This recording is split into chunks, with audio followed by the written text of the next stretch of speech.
Hi there, ladies. So this is week 2, day 5. And guess what? We're getting close to your Sabbath day, and I hope you're excited about that. Um, Definitely, Sabbath can be something that we either really look forward to. I know some of you are already involved in practices of Sabbath, and then others of us might find it like, oh my gosh, what on earth am I supposed to do during a Sabbath period? And so I just wanted to give you a little bit of a few ideas here, just some things to ponder on and decide what your Sabbath is going to look like, at least to start. I'm sure God is going to massage it and change it and put some things together for you that is special for you and that's really going to be uniquely enjoyable and restful just for you. So one of the things I wanted to pull out, I looked up just in the dictionary, what does Sabbath mean? And it says this: a day of religious observance and abstinence from work, kept by Jewish people from Friday evening to Saturday evening, and by most Christians on Sunday. I don't know about you, but I found that really interesting that it talks about, most Christians following this thing called Sabbath on Sundays.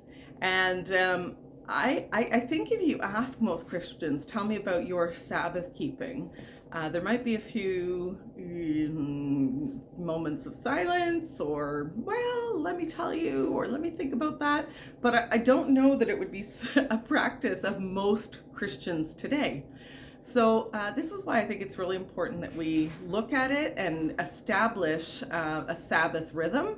And it's going to start somewhere. It's not necessarily going to be, like this 24-hour period right off the bat of beautiful, holy moments nonstop with the Lord. I think it's going to play out in different ways for those of us that have done it before, and different ways for those of us that haven't. Now, the idea, interestingly enough, of Sunday being the day set apart for Sabbath is an interesting one for us. Why is that? Because we're either, pastors' wives, or on staff at a church, or leading, a ministry in the church, typically on Sunday mornings. So really, Sundays can often feel like that's not really a time of rest, that's a time of work. And so it might be something to look at. Is there another day that's better for you to take the Sabbath rest? What I try to do is from Friday night until Saturday night. So I guess more similarly to the Jewish traditions is take that Sabbath on the Saturday. Now, a part of that could be because my husband and I are on staff at the church, and so that doesn't necessarily feel all the time like that restful time, but whatever works for you. I know a lot of pastors or people that work in churches tend to take Monday as their day off and try to commit it to some form of Sabbath. And so you decide what works for you, talk to God about it, and see what's good and what's going to work, but then make it a specific time that's set apart, and create that time and space where you have the opportunity to participate in Sabbath type things. Now you might be wondering, okay, but what are those Sabbath type things? What am I supposed to do? How am I supposed to spend that time? And so I'm just going to pull a little bit from this book here, Keeping the Sabbath Holy. And for today, we're not going to go too deep into it, but just kind of looking at the themes. The themes that are pulled out from this book are 4 main themes. One is ceasing. And that's all I'm going to say, because we're going to stop. We're going to cease right there. No, I'm not going to stop there. But ceasing is a really important one. What do we cease from? Ceasing, stopping, taking a break from. Definitely work, right? And so taking a break from work within that period that's set apart. I know that sounds scary for some people who, the phone is always on, or I'm a part of a business, or, different things like that, ministry that it doesn't take a break.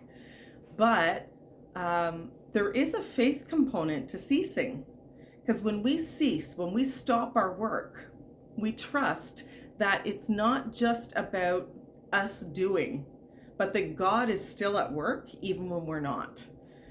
So ceasing things that feel like work, ceasing things that, anxiety, worry, whatever it might be. So you can sit down with God and say, like, what are the things that I need to cease from? So that's the first thing, ceasing. Number 2 is resting.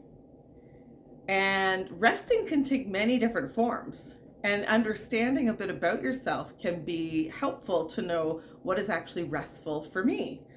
Some people will take a nap and they feel so refreshed afterwards. Other people feel like, oh my goodness, like I missed my day and I feel grumpy afterwards or whatever. So a nap may be restful for you, it might not be. Other things, playing a sport might actually feel restful, like and getting that stress off, it might actually be good. And for others, it might be, so exhausting and that didn't feel good at all. Know for yourself, what are those things that are restful?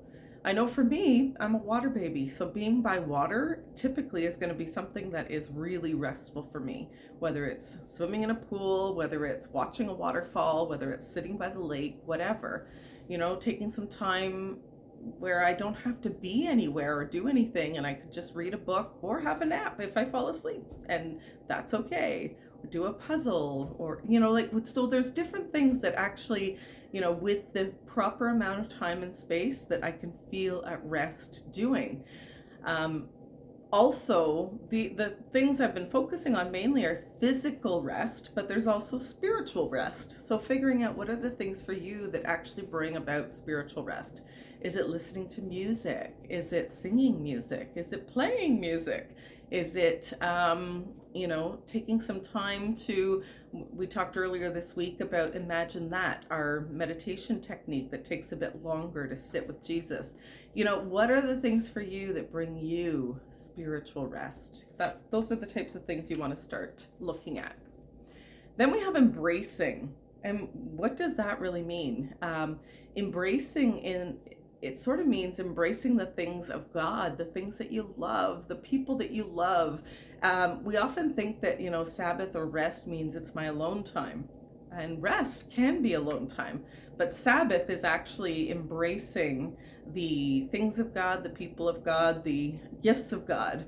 And so if you're thinking about, great, my time of Sabbath is my own alone time, you might want to think again, if you're looking at biblical Sabbath, it's usually time, some time anyway, shared with other people and doing things with others and embracing others.